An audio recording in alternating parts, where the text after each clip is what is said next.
Go. Good. So, um, the I guess the genesis of this session that we wanted to share today was really a conversation, Seth, that you and I had early days when we were thinking about the programming for the Proud Science Alliance over the course of this year, and it made sense to put in something towards the end of the year relative to the holidays and how we connect with our mental health during holiday periods. And so this is the culmination of that. And if you happen to be listening to this and are new to the Proud Science Alliance, it's not a coalition, it's an alliance. It's a group of healthcare and life science employee networks who come together under the coordination and partnership with the Proud Science Alliance to raise the bar on LGBTQ plus inclusion across our sector. And so part of what we do is offer programming like this across the year. This is our last one for the year. But yeah, so we're excited to end the year with just a bit of information around mental health during holiday periods that in many parts of the world are occurring now and throughout kind of end of December, beginning of January. And but it's really what we wanted to do is design a session that's relevant for any holiday at any time of the year. So please keep that in mind as we go through that or through the session. So what we'll talk about is basically and really through the lens of our LGBTQ plus experience. So when we think about what we're aiming to do today, we want to talk about what can happen during holiday periods. So what comes up for us, let's say, and we'll provide some examples of that. I think it's important also within that context to understand what is the impact, particularly to mental health and what we experience. And also, really importantly, what we can do about that, ways we can support ourselves and others to do that. Throughout, we'll probably tell some stories and maybe end the session with a bit of open space just to talk about that a little bit from our experience. So that's what we're going to be going through today. And I'm going to pass over to Seth, who will get us started and just talking about what may happen during holiday periods. Seth. Yeah, exactly. Thank you, Jay. So yeah, what may happen during holiday periods is that, and if you can advance the slide, Jay, please. Yeah, there's, as per usual, people are generally social animals and like to gather to celebrate special occasions together. During holiday periods, that might mean that there is an increase in expectations for getting together or gathering with people, both at work and in your personal life. I think we've all had invites come through for work parties and family events and gatherings and get-togethers with friends and stuff like that. But yeah, it can definitely be a bit stressful at times. Next point, please, Jay. Yep. Then again, a lot of these holidays often involve some sort of gift giving, whether that's perceived or a real obligation. Can be tricky to figure out, sometimes like where do you draw the line? People with very large families, like, okay, do you get your siblings gifts? Do you get your parents gifts? Do you get your nieces, nephews, cousins twice removed or something? Do you get those people gifts? Like that can also come with monetary constraints, of course, because if you're in a big family, then yeah, let's be honest, those gifts can run expensive. And yeah, more busyness that may include more activities, deadlines, and even more travel. I think we all know how it can go. Your calendar, your social calendar is crammed. At work, everybody's going to be leaving, especially for people in Europe and the US, is slightly less so in my experience, at least. But that also means that everybody's rushing to finish up things, so you might see more demand on your time there, and then traveling to go meet family, friends, chosen family, people all over, depending on where you're located. That, me living in a small country, it's not as long as for people, for example, living in the US or Sweden or the Mhm. UK, which are bigger countries, of course, but it all adds up, of course. And increased levels of feeling othered, as people who are part of the Proud Science Alliance, we identify as part of the LGBTQ community. If you're at a work party and everybody is seemingly cisgendered, straight, and things like that, it can be really difficult to feel like your authentic self.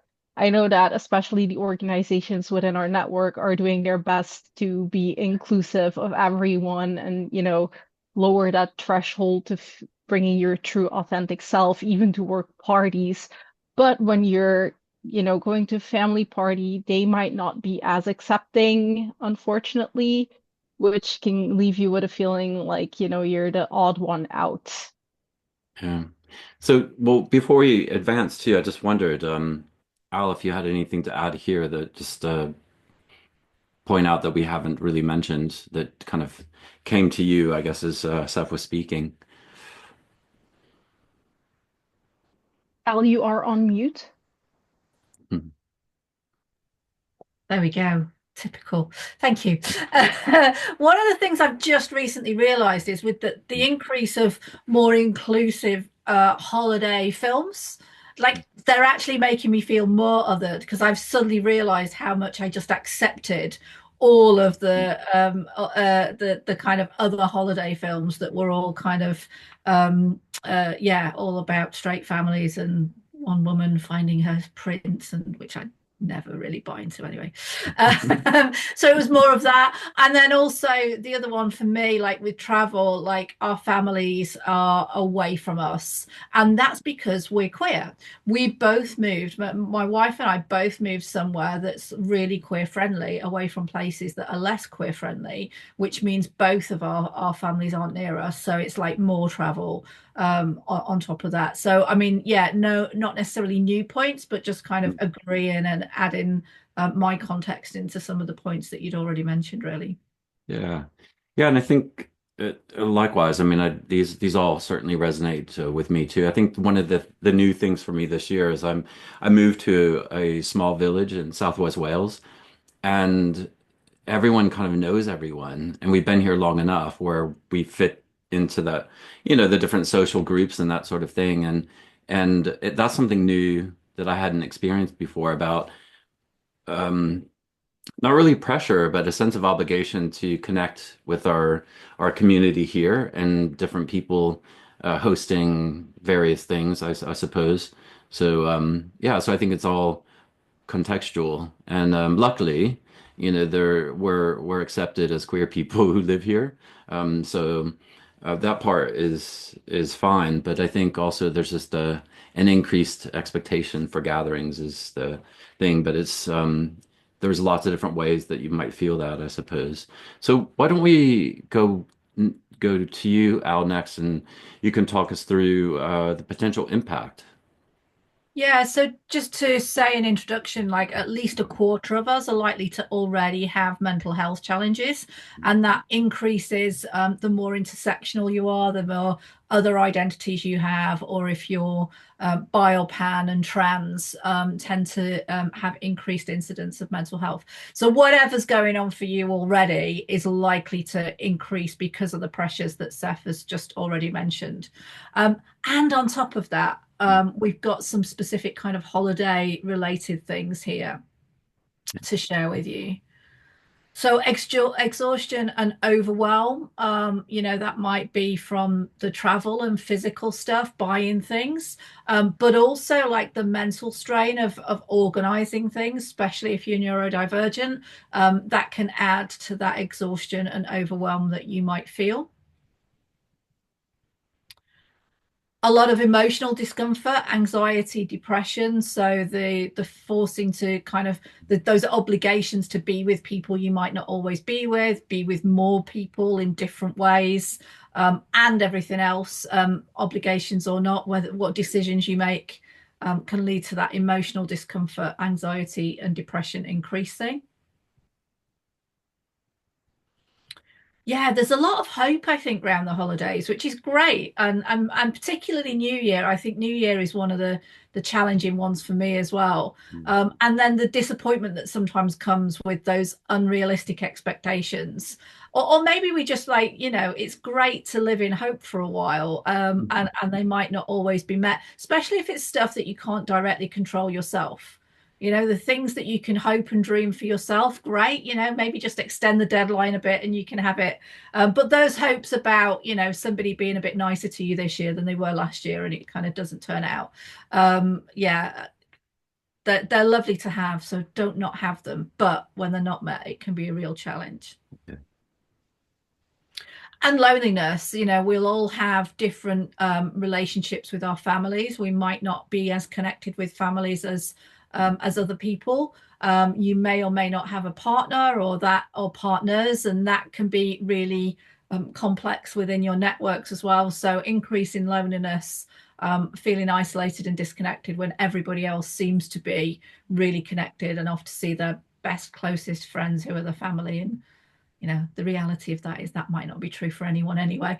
I'm too cynical today. No, but if that's what's going on in your mind, I think I'm connecting something sometimes to what happens in our minds when we start thinking about this stuff, and we can start thinking and comparing yourselves a lot to other people, and that's where some of these triggers come from, I think. But yeah, definitely feelings of increased loneliness and isolation.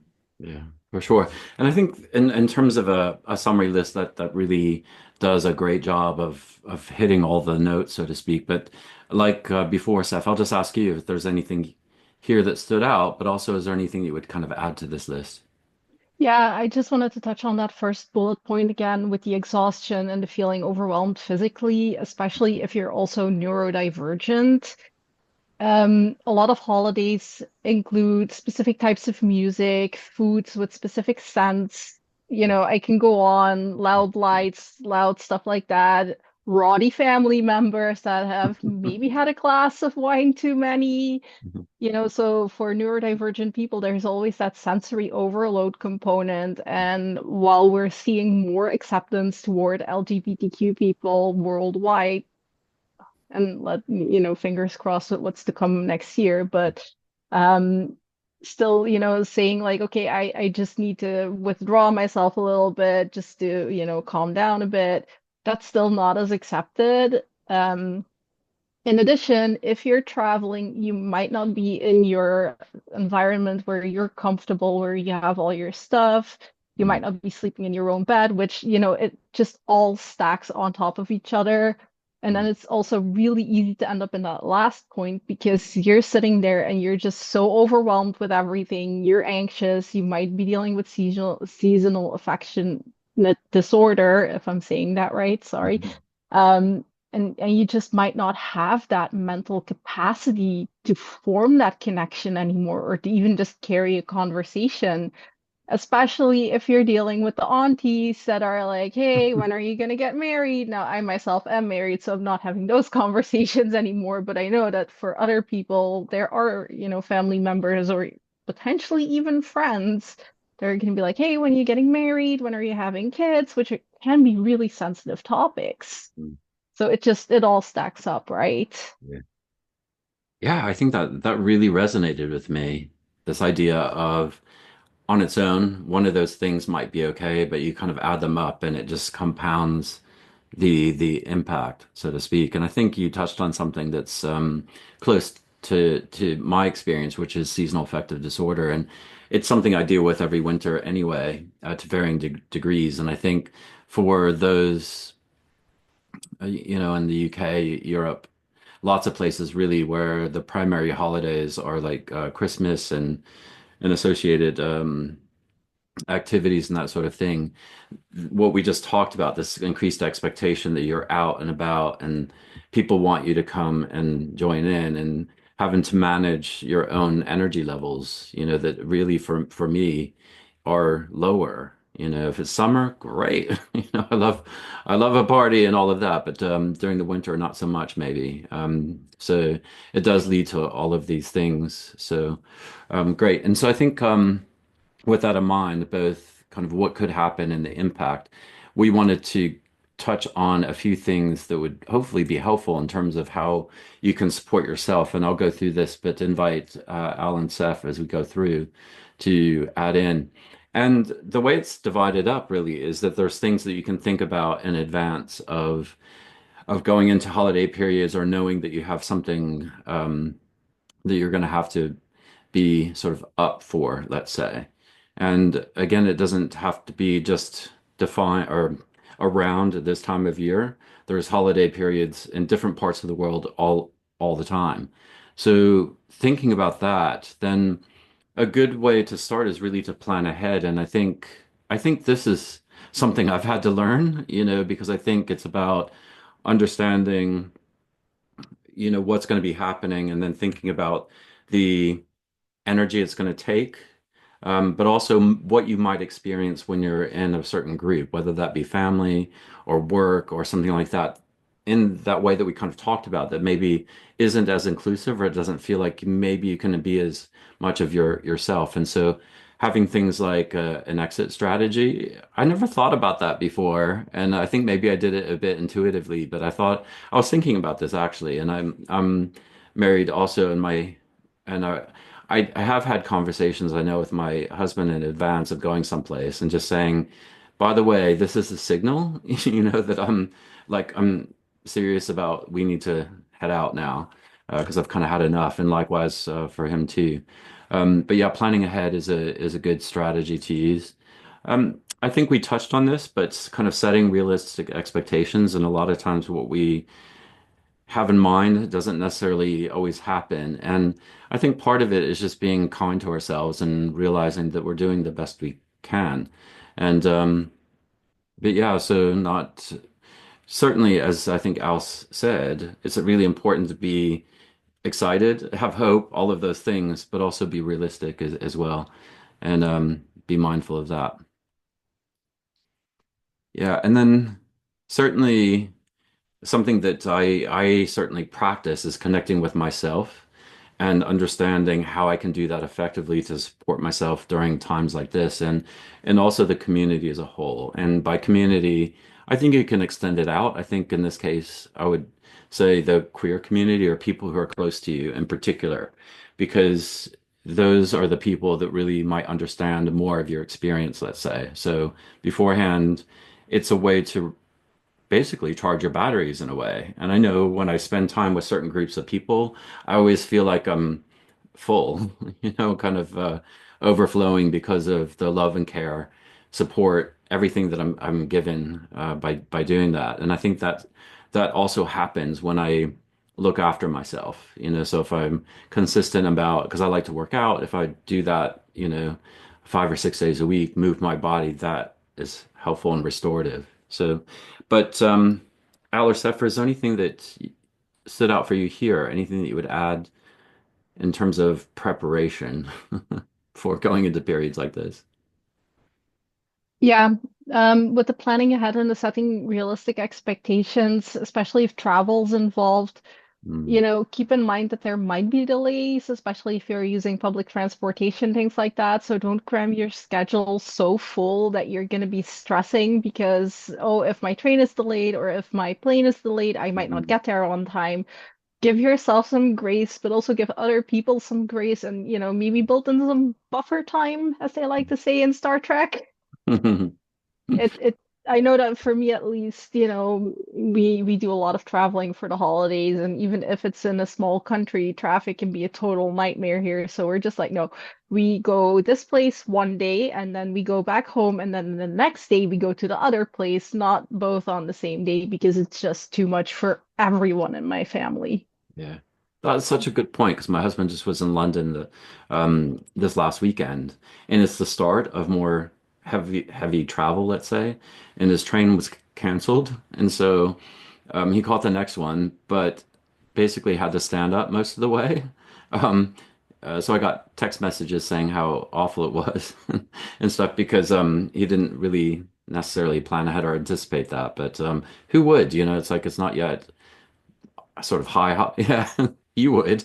Yes. I live in Belgium. I'm used to like the public railway going on strike every other week at one point. So I'm just like, I am aware, like, Yeah, but if it helps someone else who had not considered that, then, exactly. Yeah. So, yeah, really, really good point. So just anticipate and plan for that. That's a possibility. But Al, what would you add?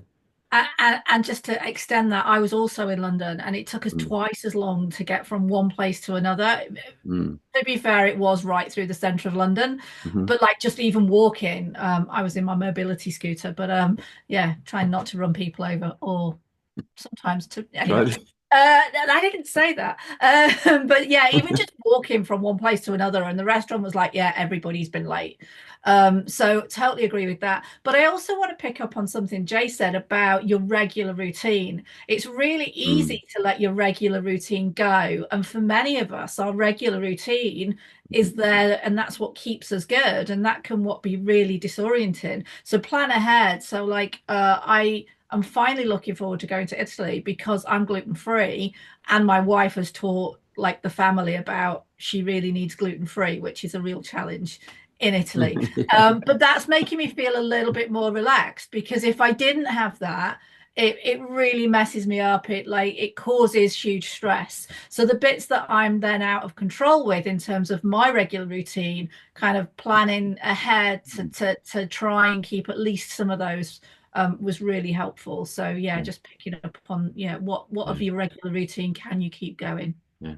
I really like the one that one. I think it sets up well the next part, which is really to think about what you can do to support yourself kind of during.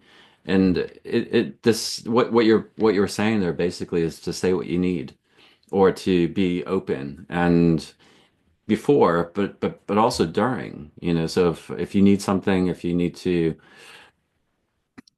special kinds of food or accommodation or whatever the case may be, or simply I need to go for a walk, you know, to step out of the fray, so to speak, then definitely those are things that I think are important that we do to look after ourselves. One of the things here too is also to set boundaries, you know, be open about, and I guess this fits into that category about being clear about what you will and won't do, what you're interested in and what you're not interested in doing. And also being mindful, I think in my case, I think this is a bit of planning ahead, but also it's about setting boundaries by saying, I have a certain amount of energy that I can give. And I know, like next week, I need to go to this social gathering. So in advance of that, I'm not doing another one, you know, because I was like, I need to save my energy for that, let's say, and that's my boundary, I would say. And I think I just touched on this too, is also to take breaks, you know, whether it's an extended family visit or even at a holiday party for work or whatever the case may be, you know, festivities, that sort of thing, it's okay to take breaks, you know. So if you need to step out, step away, take a walk, go out on your own. I know from spending time with my family in the past, usually around holidays or some sort of celebration that I need to make sure that I take time out, you know, and a break for me is to go do something that I want to do, whether that's go to the hotel gym or, you know, just visit some place on my own or with my partner, you know. So that's a really effective way to support yourself kind of during what's going on. Um, I think we've all touched on this to a certain extent, but I think probably because it's so important, you know, because I think generally speaking, we do show up wanting to be the best we can, and we're doing our best in most cases. So um, even I guess it's related somewhat to expectations a little bit, or even more so sometimes people's expectations of us, you know, that we show up in a certain way. And I know certainly around holiday periods, it's a very, why aren't you happy? Why, you know, why aren't you into it and excited and that sort of thing? And sometimes I'm like, I literally am doing the best I can on this particular day for this activity. And I have to be okay with that. And I'm getting better personally about that, but certainly I'm not going to try and meet somebody else's standards, so to speak, and really practice this idea that how I show up is just how I show up and it's okay. And I think this is a really important one, I think, in life, but also it applies for these sorts of more busy periods and with increased obligations, everything we're talking about is that don't be afraid to reach out for support. Certainly friends are there, so reach out and those people that you connect with, or if you have a therapist or um, family who are super supportive, whatever the case may be, or any kind of support system, it's okay to reach out. We all deserve support, and there's nothing wrong with asking for it. And maybe closing the loop where we started, which is like really being clear about what you need and asking for it is going to be great. And again, I'll come to you both. Is there anything that you would add here, either that stands out or that you would kind of add to what I talked about? Yeah, sure. Just briefly on the seek support, you may or may not have access to people who you normally go to. They may be busy with other people, you might be away from them. So it might be a time where it's worth thinking about a phone line or an online chat. I used to be a chair of a mental health, LGBTQ specific mental health charity. So there are things out there that you might not have considered before, but they're there to talk to, and they will be a listening ear, and that's for any country. So it might even be, don't worry about getting online, going to a chat or finding a phone number, if you just need to talk to somebody else and just extend your support network a little bit. Yeah. Great, great advice. Seth, anything from you? Yeah, something you said, Jay, resonated with me, and that was just, I'm showing up the best I can, and that can be for me especially can be really tricky because of some family expectations, and if I'm coming, Mhm. into the party and we've already been in the car and I've had to rush to get everyone ready for the party, and then you're already a little overwhelmed, and then there's the lights and all the noise and everything, it's really easy to forget to be compassionate with yourself. So I'll definitely be taking that with me and trying to practice that more. Yes. Amazing. So we'll close out this sort of section with just some additional tips. And this is where you can, again, bring in some other ideas as well. So this is just a place to start. I particularly like this one, is to find joy your way, because I think maybe I set my own limitations, as we all kind of do. You grow up in a certain way, celebrating holidays as your family sort of dictates, or you just kind of think this is the way to do things. But I think having moved around a lot and also being queer, I'm like, well, my experience of what I like and what I want to do is different from what I experienced growing up. And so I think this is a really important one, is to find joy your way. There's lots of different ways to honor and celebrate or not. So I think whatever, and sometimes it's also integrating your own idea of celebration and setting, kind of creating your own traditions and that sort of thing. So and yeah, so there's so much I think I'd probably want to say about this, but I also want to keep it simple because I don't want to overlay my experience too much, because I think we all hold the wisdom to understand where we find joy. And I think it's just designing for ourselves and giving ourselves permission, to say, I don't want to celebrate in that way or at all. What I want to do during this time period is to have my own experience with the people I care about and love. I think this is an important one as well. I talked about my personal focus. I like to work out, and that's been a huge part of my life for a really, really long time. And so I think during busier time periods or when I'm traveling and that sort of thing, I really think about this holistically. And I think Al touched on this as well, is about what do we eat? Um, how do we move our bodies, but also what do we drink, and I think celebrations can also be a time where we eat more, we drink more, that sort of thing. And I think it's just being mindful about and intentional about and making choices for ourselves. What's going to make me feel good, and not feeling, yeah, I guess not giving in too much. Maybe the idea of setting boundaries about what I eat and drink, but also taking time out for myself, to do the things that I know are going to look after my physical health. And then, of course, in modern ages a lot of people use social media, myself included, and I think this is a great one as well. So just like any other aspect of our life, what we consume, we can do that mindfully. And I think during holiday periods, maybe when we are feeling some of the impact that we described, that it can help, to take a break. I think I would add on to that. I tend to be quite mindful too about the news I consume. And I think in particular at times like this, when I want to get into a more restful state, I might limit, the news that I consume as well or read and spend time doing other things instead. But those are just a few additional tips. But I wondered, Al or Seth, anything here to add again? Earplugs. Seriously, Yes. I can't recommend it enough. If there's a lot of noise, like just, earplugs and, you can still hear everyone is just slightly less loud.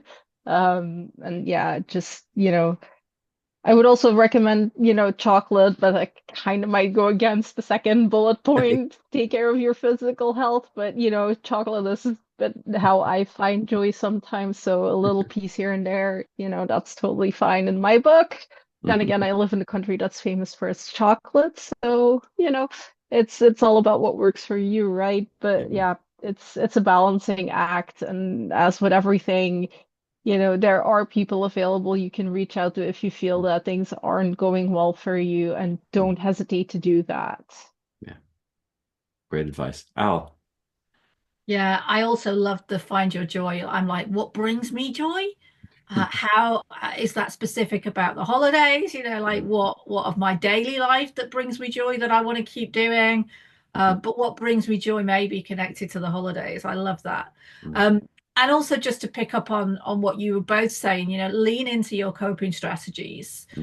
So that might be watching, for me, mindless Christmas movies, if I just want to turn my brain off. But also, some people's coping strategies, mine included, can be overeating. It can be drink. It can be drugs. It can, any of those self-medication things. So just be aware of that continuum of, oh, well, I deserve this, and your brain tricking you into that. And then all of a sudden you've kind of, overindulged for a few days at a time and ended up in a place where it's less helpful for your mental health. So yeah, make sure you're around people who can support you with that. If you're sober, make sure that you've got your coping strategies for that as well, because there can be huge pressures around that.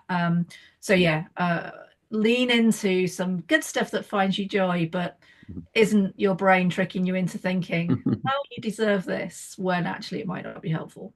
Yeah, super, super advice. And in fact, what I thought we would do is like certainly if there's any other reflections that we haven't mentioned so far, bring those in. But I wondered if you'd be willing just to share a story or two if you feel like it, about your experience. And yeah, I'll let you one of you go first. I have one in mind, but I'll let you go first. Go on, I can share one. So, yeah, I mean, my holidays this year for the first time will be in Italy. Mm, I've been to Italy and met the family before, but there's lots of things about that are challenging. So, like I say, I've got a physical disability, and we've done so many things to make the actual, just the travel, much more accessible for me. So, leaning into those. The family already know I probably need more breaks than you would expect, and they're happy with me to do that. And the language difference is part of that as well. It's real overwhelm, and my brain has to work hard. And yeah, mostly I'm not that good at Italian. So they're kind of used to me being different, which is good. And yeah, so having the breaks, making sure I get time, making sure I get fed right, in a way that's helpful.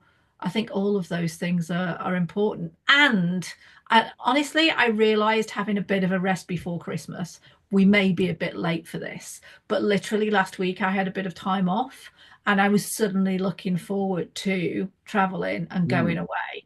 And I was like, why is that? I've not actually looked forward to the holiday period for a little while. And it's usually because I'm exhausted by the time I get there. And I have to travel. So yeah, that I think this year is going to really help me. So I'm definitely going to do it again next year. Yeah, amazing stories because I think they mirror what we're talking about, kind of this idea of planning ahead, taking care of yourself and such. But yeah, Steph, is there something you'd like to share?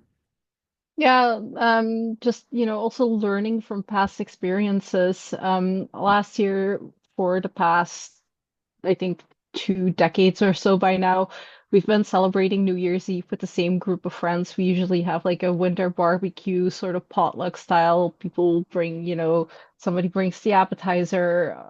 The host always takes care of the main course. And last year I was like, well, I want to make desserts, but then somebody was like, hey, I have this allergy. I'm like, sure, I can make something for you. I ended up making 3 desserts pretty much completely from scratch. I basically spent a week in my kitchen cooking. By the time it was New Year's Eve, I was completely flat out exhausted. This year, I'm just like, one dessert. Any allergies I need to know of, let me know, and I'll make sure it suits everyone. But I'm doing one, not again. So, it's also a learning experience, even as you get older and, you experience more holiday periods. You're never too old to learn something from your past mistakes. Yeah, I think that's so true. And there's some alignment, I think, with both of what you were saying, with what I wanted to share. But it's this idea of designing your experience in a way, or finding joy in your experience also. And I all of my extended family are in the United States. I've lived in the United Kingdom, the UK for 20 years, and so I've had this experience of well, I don't really have access, and I never went back once for sort of the Thanksgiving Christmas period at all. Kind of intentionally because I didn't find joy, in doing that with family, let's say. But I think so. But I think, like you said, Seth, you continue to learn, and so last year, because we moved to the country, we had our best friends all come to stay, and it was amazing because we had these like amazing food, and yeah, we did drink quite a bit and that sort of thing, but probably intentionally, and because we had time off so we could recover and everything. But also, I did all the cooking, so and two of our friends stayed for like 10 days, and so I was like, by the end, I was like, and they left by saying that was an amazing holiday. I was like, for you, because I'm exhausted taking care of everyone, and yeah, so I think this year we intentionally are taking a break. No plans, no one's coming. And it's not because we didn't enjoy it, because it was fantastic. It was amazing to have them, and we had some of the best times. But also this year is different, so you don't have to do the same thing every year, I'm finding. So this is going to be super quiet with really little planned, and that's exactly the way I want it and need it this year. So. Um, yeah, so I think with that in mind, why don't we close there unless there's anything left unsaid? No. Okay, good. So we'll end there and just say thanks to you both for sharing your wisdom and knowledge and stories and your experience, and hopefully that was helpful for anyone listening. And yeah, please join us sometime soon for more Proud Science Alliance events. Bye for now.